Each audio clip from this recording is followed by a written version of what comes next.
Bismillahirrahmanirrahim. Saya Aurin Najah binti Muhammad Zamri bernombor metrik C22A0523. Saya memilih perniagaan Pustaka Iqra di Bacok, Kelantan. Pustaka Iqra ini merupakan sebuah perniagaan yang diusahakan bersama dengan keluarga tersendiri. Perniagaan ini berasaskan percetakan dan menjual barangan seperti alat tulis.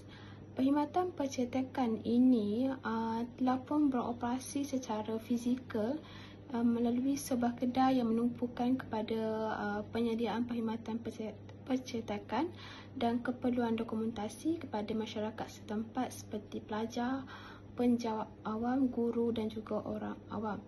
Perkhidmatan yang disediakan di perniagaan SIP ini antaranya ialah perkhidmatan mesin photostat, perkhidmatan mesin printer, perkhidmatan laminate, perkhidmatan binding, perkhidmatan banner dan juga bunting.